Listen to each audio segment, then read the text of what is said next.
Bismillahirrahmanirrahim. Assalamualaikum warahmatullahi wabarakatuh.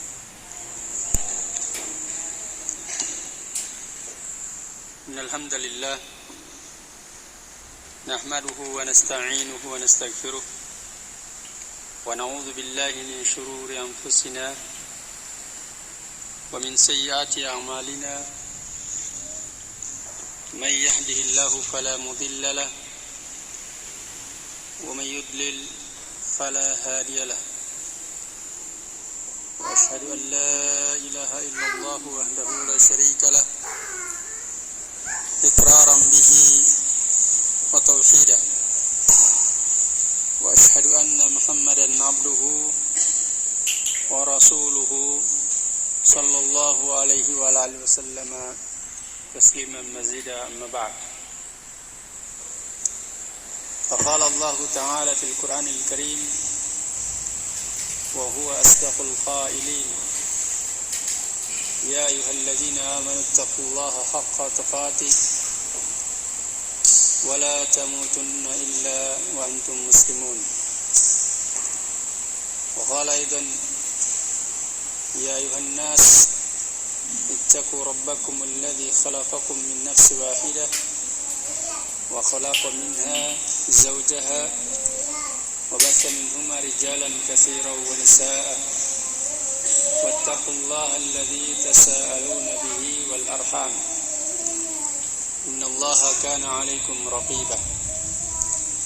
وقال: يا أيها الذين آمنوا اتقوا الله وقولوا قولا سديدا يصلح لكم أعمالكم ويغفر لكم ذنوبكم ومن يطع الله ورسوله فقد فاز فوزا عظيما. أما بعد، فإن أحسن الكلام كلام الله وخير الهدى هدى محمد صلى الله عليه وآله وسلم وشر الأمور محدثاتها فإن كل محدثة بدعة وكل بدعة ضلالة وكل ضلالة في النار.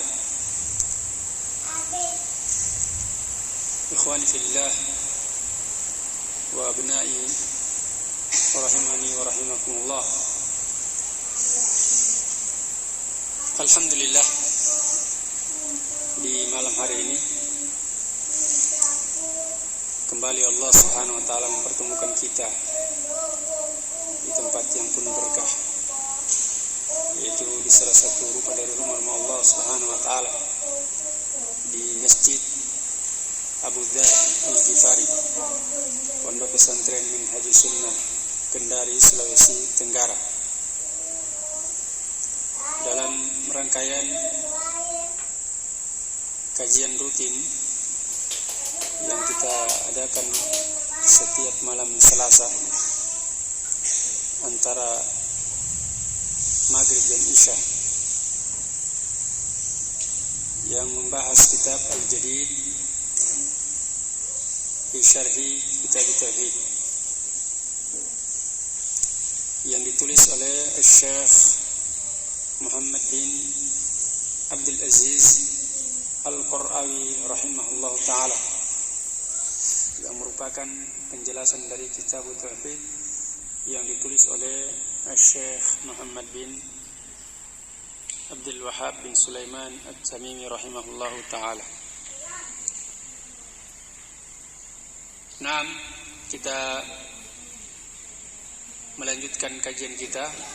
Di pertemuan yang sebelumnya kita sudah sampai pada dalil yang terakhir dari bab tentang kitab Tauhid, yaitu hadis Mu'adz bin Jabal yang diriwayatkan oleh Imam Al-Bukhari dan Imam Muslim, yang menjelaskan tentang hak-hak Allah Subhanahu wa taala terhadap para hamba dan hak hamba terhadap Allah Subhanahu wa taala.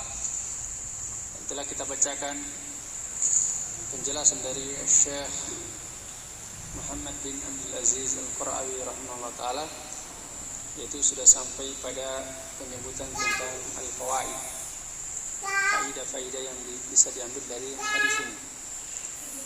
Dan sudah disebutkan sampai faidah yang keempat, yaitu fadlu Mu'ad bin Jabal radhiyallahu taala anhu, keutamaan Mu'ad bin Jabal radhiyallahu taala anhu, yang mana beliau adalah Nabi mengkhususkan kepada beliau suatu perkara yang sangat penting, yang sangat besar, yang bersamaan dengan itu beliau hanya memberikan kepada Mu'ad, tidak kepada yang lainnya, dikhususkan kepada Mu'ad bin Jabal. Juga di antara keutamaan yang bisa dipetik dari hadis ini, di antara keutamaan Mu'ad bin Jabal adalah yaitu Nabi membonceng beliau di atas tunggangan hewan, yaitu himar.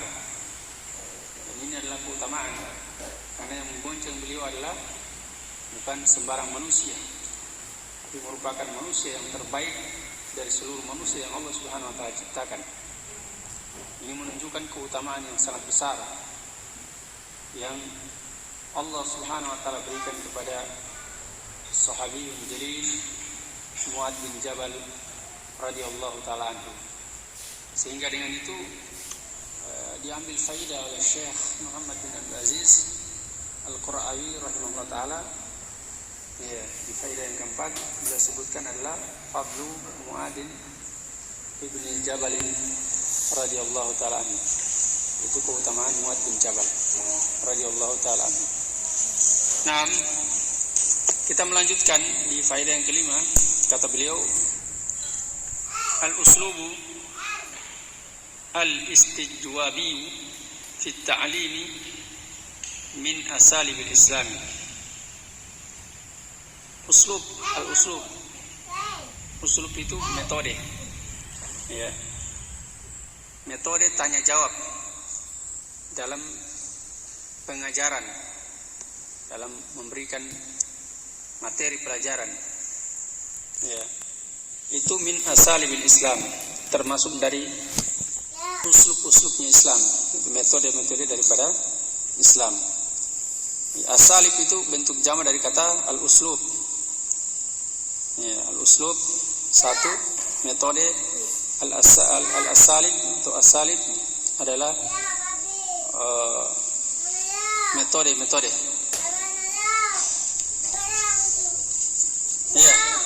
Yang mana di sini Nabi bertanya kepada Mu'ad bin Jabal, yang mana kata beliau, atadri ma haqqullahi 'alal ibad wa ma haqqul ibadi 'ala Allah. Apakah engkau mengetahui hak Allah terhadap hamba-hambanya dan apa hak hamba-hamba terhadap Allah Subhanahu wa taala? Jadi beliau bertanya kepada Mu'ad bin Jabal dari sesuatu perkara yang ditanyakan kepada beliau yang memiliki dua kemungkinan. Kemungkinan Mu'ad sudah pernah tahu atau sudah pernah diajarkan oleh Nabi SAW, dan kemungkinan yang kedua memang Mu'ad belum mengetahui sama sekali. Yang kemudian setelah itu ternyata Mu'ad tidak mengetahuinya. Yang setelah beliau ditanya, maka beliau mengatakan Allah wa rasuluh a'lam. Allah dan Rasulnya lah yang lebih mengetahui. Dan kemudian beliau, Nabi SAW menyebutkan jawaban dari pertanyaan beliau tersebut. Nah,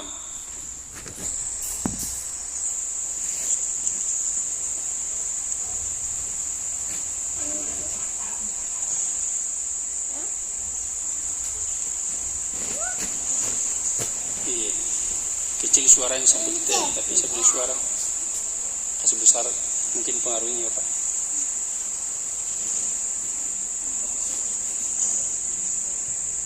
Ini Pak. Iya, tapi ini saya punya manusia sudah rapat ini mulut. Ya, kita lanjutkan ya. Jadi Nabi SAW memberikan jawaban pada beliau. Dengan metode seperti ini akan melengket dalam ingatan beliau. Ya. Dan ini termasuk metode yang baik, yang sangat bagus untuk memberikan pengajaran kepada murid-murid. Ya. Kita bertanya kepada santri, walaupun belum pernah kita ajarkan kepada mereka, kita tanya, yang kemudian kalau dia tidak bisa menjawabnya, kemudian kita berikan jawaban, itu akan melengket dalam ingatan mereka. Ya. Tapi jangan kita bertanya sesuatu yang belum pernah kita ajarkan, kemudian setelah santri tidak bisa menjawab, kemudian diberikan hukuman. Nah, itu bukan metode, bukan uslub Islam, tapi itu adalah kezaliman. Ya, belum pernah diajarkan sama sekali, kemudian ditanya tidak bisa menjawab, kemudian diberikan hukuman. Ya. Tapi ditanya dengan sesuatu yang belum pernah diajarkan kepada mereka, ya, dalam rangka pertanyaan itu untuk memberikan pelajaran kepada mereka, maka itu adalah metode yang disyariatkan. Iya. Ketika mereka tidak bisa menjawab, kita berikan jawabannya, dan itu akan melengket dalam ingatan mereka. Nah, kemudian yang keenam, kata beliau, tahrimul al-khawdi fima la ya'lamuhu asy-syakhsu. Haramnya al-khawd. Ya, al-khawd itu menjawab sesuatu yang kita tidak ketahui, atau mengatakan sesuatu yang kita tidak mengetahuinya. Iya. Itu namanya al-khawd. Di sini haram al-khawd. Artinya kalau kita ditanya tentang sesuatu, kalau kita tidak tahu, kita katakan tidak tahu. Jangan istilahnya sok tahu. Iya. Jawab saja la adri, saya tidak tahu. Iya, jawaban la adri itu nisful ilm, setengah daripada ilmu. Nah, dari mana pendalilan diambil ini? Iya. Tahrimul khawdi fi ma la ya'lamu asy-syakhs. Haramnya al-khawd pada perkara-perkara yang tidak diketahui oleh seseorang. Yang seseorang tidak mengetahui perkara tersebut, maka dia haram untuk mengaku-ngaku tahu. Tidak boleh. Ya. Lebih baik dia katakan Allahu a'lam. Ana tidak tahu, la adri. Ya, saya tidak tahu. La a'lam. Ya. Dan seterusnya dari jawaban yang semestinya diberikan kepada orang yang bertanya dari perkara yang kita tidak mengetahui jawabannya. Nah, di sini Mu'adz bin Jabal ketika ditanya tentang hak Allah terhadap hambanya dan hak hamba terhadap Allah, maka beliau tidak mengetahui, beliau mengatakan ya, Allah wa rasuluhu a'lam. Ya. Nah, ini menunjukkan bahwasanya tentang haramnya seseorang itu dia menjawab sesuatu ketika dia ditanya dengan perkara yang dia tidak mengetahui, tidak memiliki ilmu tentangnya. Wala taqfu ma laysa laka bihi ilm. Inna sam'a wal basara wal fuada kullu ulaika kana 'anhu mas'ula. Dan janganlah engkau mengatakan sesuatu yang engkau tidak memiliki ilmu tentangnya. Sesungguhnya pendengaran, penglihatan dan hati itu akan dimintai pertanggungjawaban di hadapan Allah Subhanahu wa taala. Iya. Kemudian juga di sini sekiranya menjawab sesuatu yang tidak diketahui itu, kemudian kita sok-sok tahu menjawab, sekiranya itu perkaranya tidak haram, maka tentunya dilakukan oleh Mu'adz bin Jabal. Iya. Dilakukan oleh Mu'adz bin Jabal. Yang menunjukkan bahwasanya perkara itu adalah haram, sehingga tidak dilakukan oleh Mu'adz bin Jabal. Ketika beliau tidak tahu, maka beliau jawab, iya, Allahu wa rasuluhu a'lam. Demikian juga hadis yang lain yang menunjukkan tentang perkara ini, yaitu hadis Jibril ketika malaikat Jibril bertanya kepada Rasulullah SAW, ya, akhbirni anis sa'ah, kabarkan kepadaku tentang hari kiamat, ya, kapan datangnya. Ya, maka Nabi SAW menjawab, mal mas'ulu anha bi'a'lamu minas sa'il. Tidaklah orang yang ditanya tentangnya itu lebih tahu daripada orang yang bertanya. Ya, Nabi tidak menjawab karena memang Nabi tidak tahu. Ya. Banyak dalil-dalil yang menunjukkan tentang haramnya menjawab suatu pertanyaan yang kita tidak mengetahui jawabannya, kemudian kita paksakan diri untuk menjawabnya. Kemudian yang ke-7,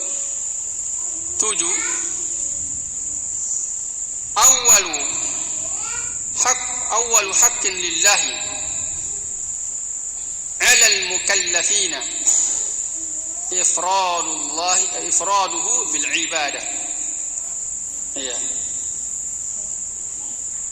Yang paling hak Allah yang paling pertama atas para hamba, ya, atas al-mukallafin, yaitu orang-orang yang tidak dibebani padanya syariat, ya, yang sudah balik, sudah terbebani syariat. Hak Allah yang paling utama, yang paling pertama terhadap mereka adalah yaitu ifradullahi bil ibadah, yaitu menunggalkan Allah dalam perkara ibadah, memurnikan ibadah hanya kepada Allah, tidak memalingkan sedikit pun juga kepada selainnya, mentauhidkan Allah Subhanahu wa taala. Ya. Di mana pendalilannya? Ya, jelas ya pendalilannya. Yaitu Nabi sallallahu alaihi wasallam bersabda, haqqullah 'alal ibadi, ya, ayya'buduhu wa la yusyriku bihi syai'an. Yaitu hendaklah mereka beribadah hanya kepada Allah dan tidak melakukan kesyirikan kepada Allah dengan sesuatu apapun juga. Ya. Kemudian yang ke-8, man mata 'ala at-tauhid amina min al-'adzab idza lam yartakib kaba'ira tu'arriduhu lidukhulin nar. Barang siapa yang mati di atas tauhid, dia meninggal di atas tauhid, iya, meninggal dalam keadaan bertauhid kepada Allah, atau dia meninggal pernah melakukan kesyirikan tapi sudah bertaubat kepada Allah dengan taubatan nasuh, kemudian dia meninggal, ya, maka keberuntungan yang dia dapatkan adalah amina minal azab, yaitu aman dari azab Allah Subhanahu wa ta'ala.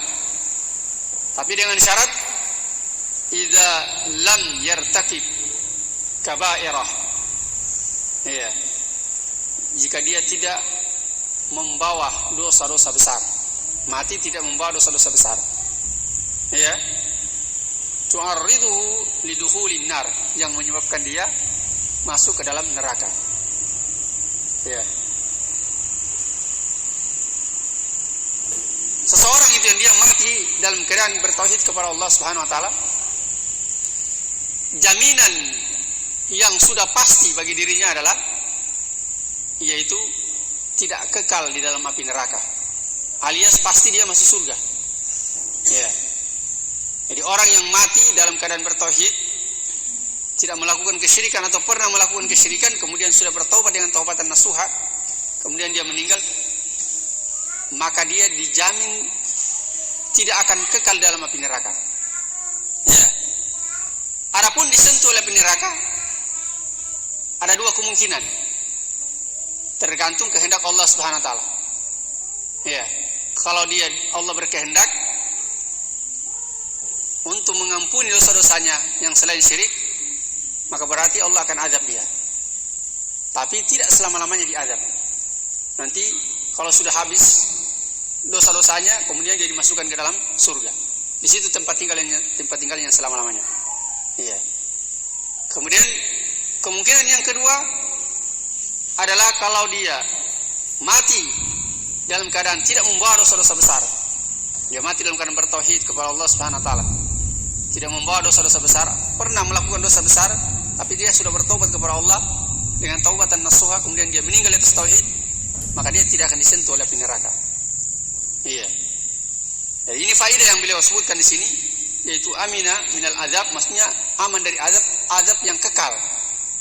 Adapun azab yang sementara tidak ada jaminan. Iya, tidak ada jaminan. Karena seseorang itu dia meninggal dalam keadaan bertauhid dan dia membawa dosa besar, iya, Maka dosa-dosa besarnya dia ini tergantung kehendak Allah. Kalau Allah mengampuni, Allah ampuni, berarti Allah tidak azab dia, langsung masuk surga. Tapi kalau Allah tidak ampuni, berarti Allah azab dia. Setelah itu kemudian dimasukkan ke dalam surga. Ya. Allah Subhanahu wa taala berfirman, "Innallaha la yaghfiru an yushraka bihi wa yaghfiru ma duna dzalika liman yasha." Sesungguhnya Allah Subhanahu wa taala tidaklah mengampuni dosa-dosa syirik, tidak mengampuni dosa syirik. Ya. Maksudnya di sini orang yang meninggal melakukan kesyirikan dan dia belum bertobat kepada Allah Subhanahu wa taala, dia meninggal dalam keadaan belum bertobat, ya, maka tidak diampuni dosa-dosanya. Dosa syiriknya dia tidak diampuni, dia kekal dalam api neraka. Kalau kesyirikannya dia adalah kesyirikan akbar. Dan Allah mengampuni dosa selain syirik, tapi dengan syarat liman yasha, bagi siapa yang Allah kehendaki. Hanya yang Allah kehendaki untuk Allah ampuni, Allah ampuni. Kalau Allah tidak berkehendak, berarti Allah azab dia, tapi tidak selama-lamanya. Ya. Jadi jaminan bagi orang yang bertauhid kepada Allah Subhanahu wa taala, jaminan yang pasti adalah yaitu tidak kekal di dalam api neraka. Ya. Tempat tinggal yang selama-lamanya dia adalah surga. Ya. Kemudian yang ke-9.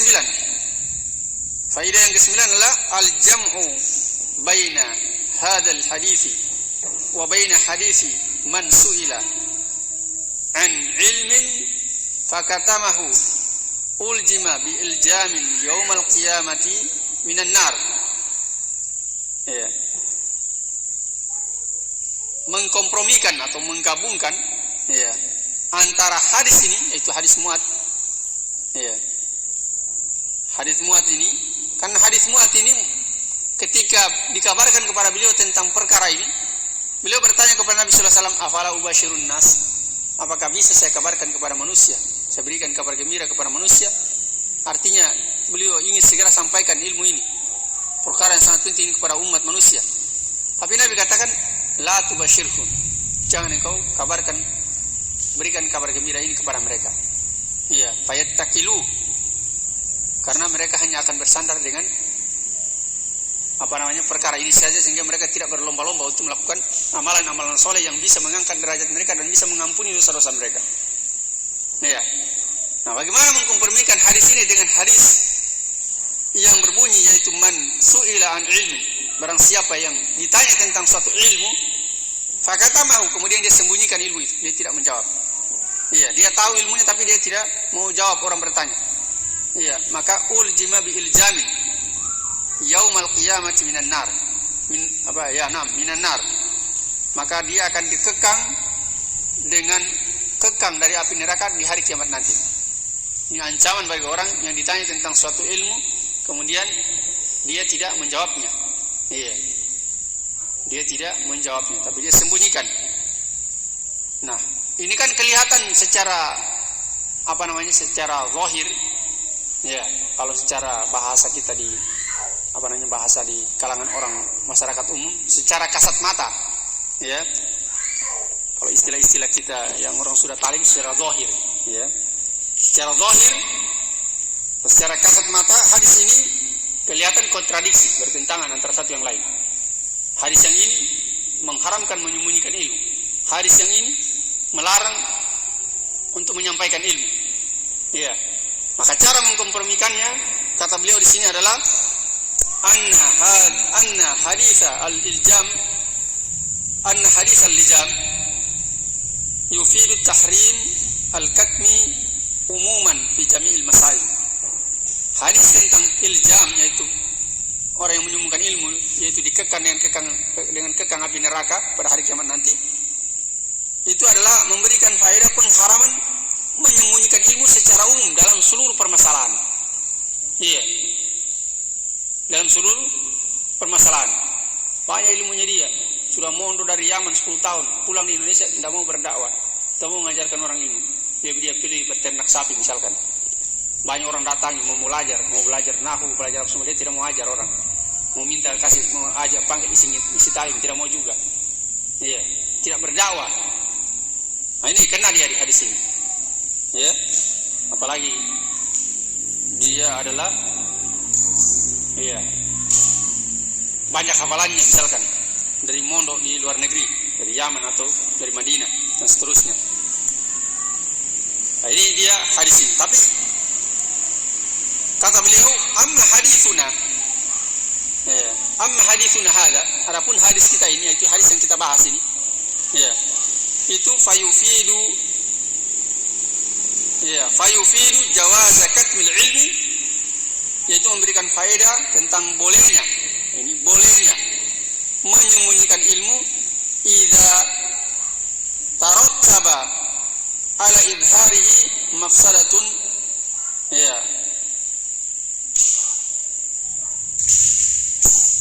mutahaqqiqatun. Dia memberikan faedah tentang bolehnya menyembunyikan ilmu jika akan menimbulkan mafsadat yang pasti. Ini mafsadat yang pasti, bukan mafsadat yang diduga-duga. Kalau mafsadat yang diduga-duga dia tidak masuk. Oh, itu nanti kalau kita begini. Iya, apalagi kapasitas kita sebagai tulabul ilm. Iya. Kemudian ketika ditanya tentang sesuatu, ada yang kita jelas-jelas dalilnya, kita sudah hafal, bahkan syarahnya pun kita tahu. Kemudian kita tidak, ketika orang bertanya kita tidak jawab. Iya. Dengan pertimbangan begini dan begini, nanti kalau begini, padahal belum pasti itu mudaratnya. Kalau kita jawab sesuai dengan dalil Quran dan Sunnah, belum tentu mudaratnya seperti apa yang kita sangka. Ya, maka itu tidak bisa dijadikan dalil, karena itu bukan mafsadat yang pasti, hanya berdasarkan dugaan kita. Ya, kecuali kita sudah bertanya kepada orang yang berilmu sebelum memberikan jawaban, dan sudah orang yang memiliki ilmu yang mumpuni sudah memberikan analisa berdasarkan ijtihad beliau bahwasanya ini tidak bisa, kalau antum jawab nanti bahaya, nanti akan begini dan begini kalau begitu kondisinya. Nah, ini tidak apa-apa, tapi kalau kita berijtihad sendiri tidak boleh kemudian kita berdalil dengan itu. Dan tidak boleh kalau kita sampaikan nanti bisa mudaratnya besar dan seterusnya. Iya. Tapi kalau ini jelas, iya, Nabi sendiri yang menyebutkan mudaratnya. Kalau disampaikan oleh Mu'ad. Terus faedah yang kita bisa ambil atau yang kita bisa pahami dari hadis ini, terus kalau memang itu bermudarat untuk disampaikan, kenapa Nabi sampaikan kepada Mu'ad? Itu yang pertama. Yang kedua, kenapa sampai kepada kita? Padahal Mu'ad dilarang oleh Nabi SAW untuk menyampaikannya. Artinya di sini Nabi SAW, ini saya lupa kitabnya. Ya, dari kitab mana dijelaskan seperti ini? Yang jelas pernah saya baca. Jadi Nabi SAW menyampaikan hadis ini kepada Mu'ad. Nabi melihat Mu'ad ini dalam kondisi dia sudah siap menerima hadis ini.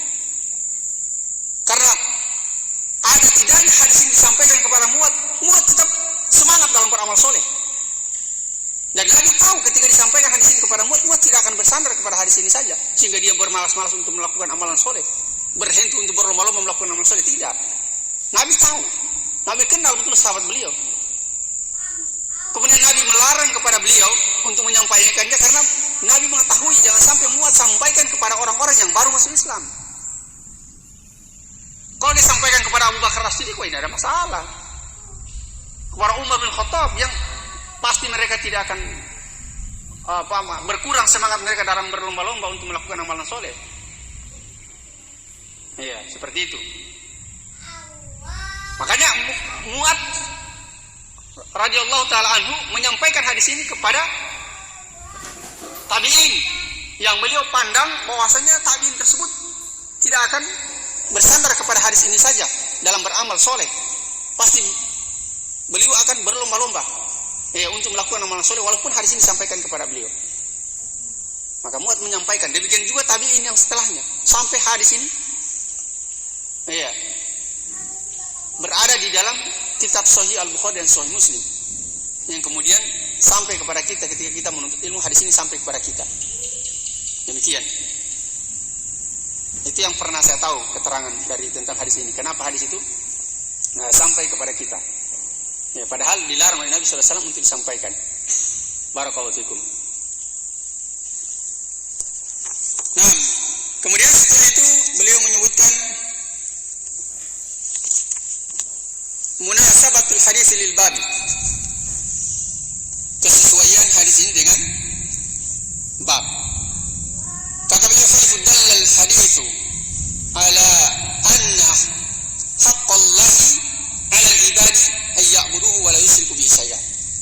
Itu sisi pendalannya adalah itu hadis ini menunjukkan bahwasannya hak Allah terhadap para hamba adalah bahwasannya hendaklah mereka beribadah hanya kepada Allah Subhanahu wa taala dan tidak melakukan kesyirikan dengan sesuatu apapun juga. Iya. Dengan disebutkannya kesesuaian hadis ini terhadap